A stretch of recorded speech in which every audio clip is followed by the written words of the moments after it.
Brad, who is your garbage person of the year?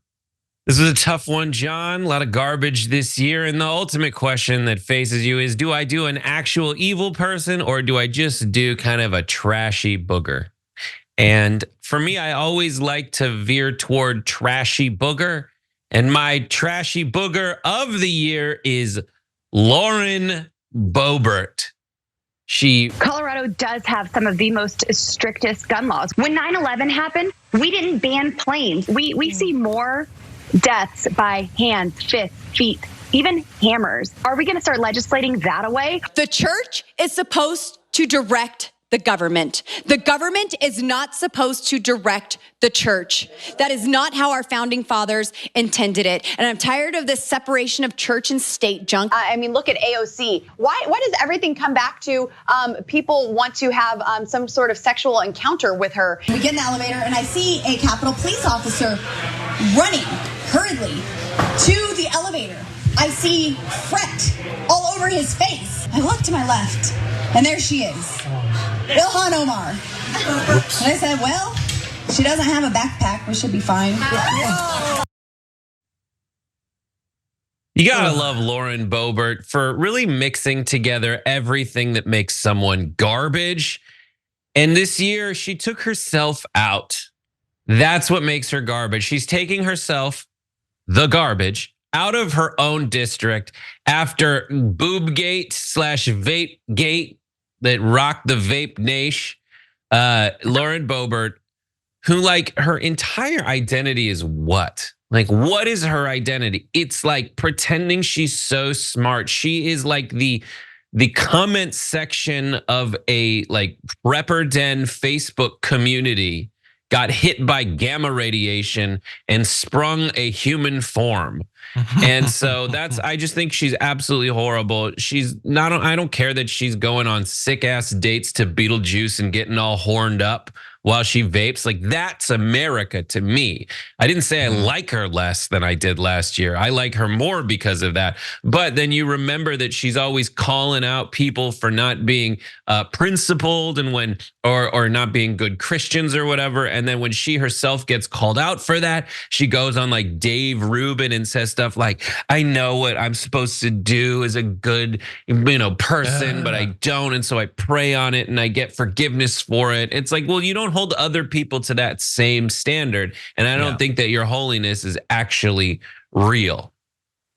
Yeah, oh, sorry, continue. One time she tweeted on Columbus Day, Happy Columbus Day. Thanks to Columbus for discovering America, the greatest country ever created.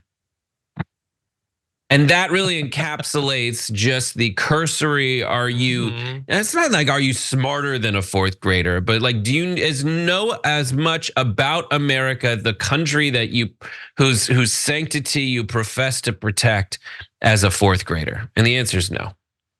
Yeah, look, I think that you made a great case because I know I was a little bit critical yesterday on the Turks and Jerks special about the fact that she had gotten 2% of the vote from the community. And it felt like in comparison to the others on the list, it seemed weird. Why her in comparison to like Marjorie Greene, for instance, or whatever. But in that little video montage, you reminded me, I'd forgotten quite a bit of the just enthusiastically stupid things that she has said. I don't even know what that AOC thing was about people wanting to hook up with AOC. I don't know what that is. It was after like she was on some Newsmaxy show talking about, after when AOC was recounting her personal experience of January 6th, where she wasn't sure what people were gonna do to her.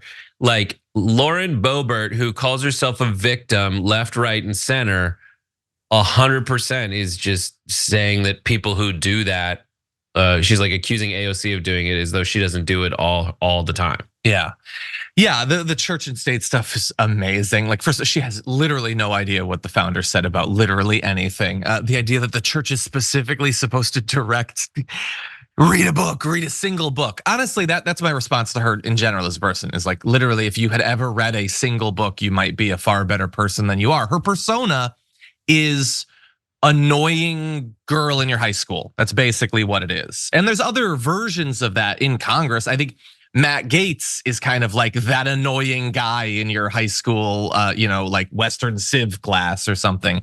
But that's who she is. She's like so impressed with herself. She is so confident that she is clever, that she's nailing it. Every time she gets on the mic in a hearing, she thinks that she's like dropping these like amazing moments, and they're all own goals.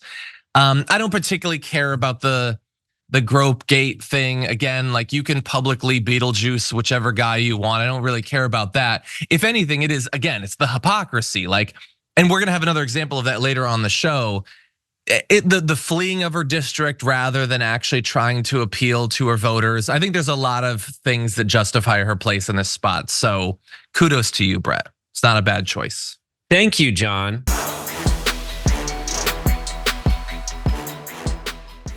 Check out the Damage Report podcast each day, wherever you get your podcasts, whether Pocket Casts or Stitcher or iTunes. You can join me as I give you the news and stories you want, with a range of co-hosts and interview guests jumping in on the fun each day. Again, that's the Damage Report, wherever you get your podcasts. And if you get them at iTunes, don't forget to rate and review. Sometimes I'll read them live on the show.